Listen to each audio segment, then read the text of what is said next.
చెప్పిన ఒక క్లారిటీ ప్రజానికానికి ఉంది కాబట్టి ఈరోజు జగన్మోహన్ రెడ్డి గారు దమ్ముగా ధైర్యంగా 170కి 170 నియోజకవర్గం గెలుస్తామని చెప్పని అంటున్నారు. ఒక పక్కన చంద్రబాబు, రెండో పక్కన పవన్ కళ్యాణ్, మూడో పక్కన యువనాయకుడు లోకేష్, వీళ్ళకి తోడు అయితే కమ్యూనిస్టు లేకపోతే భారతీయ జనతా పార్టీ, ఇంతమంది జట్టు కడితే ఒక్కడిగా ఉన్న జగన్మోహన్ రెడ్డి ప్లస్ ఈ మీరు చెప్పినటువంటి మీడియా అంతా అటు పక్కన ఉన్నది, ఎలా గెలుస్తారు అనుకుంటున్నారు? జగన్మోహన్ రెడ్డి గారు అనే వ్యక్తి మీరు చెప్పిన అందరి పేర్లకి ఒకరు సమాధానం చెప్పగలరు.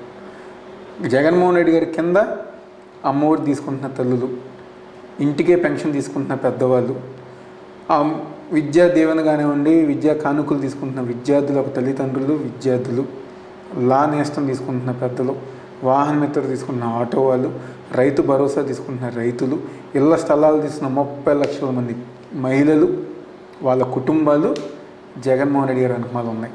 వాళ్ళ వెనకమాల పవన్ కళ్యాణ్ ఉన్నామండి, ఈనాడు ఉన్నామండి, జ్యోతి ఉన్నామండి, TV5 ఉన్నామండి. జగన్మోహన్ రెడ్డి గారు వెనకమాల దేవుడు ఉన్నారు, ప్రజానికం ఉన్నారు.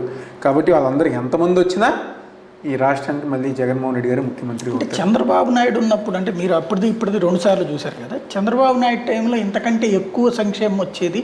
ఇప్పుడు ఇస్తున్నవన్నీ కూడా అవన్నిటిని క్యాన్సిల్ చేసి వీళ్ళు పేరు మార్చుకోవడం తప్పించి, రంగులేసుకోవడం తప్పించి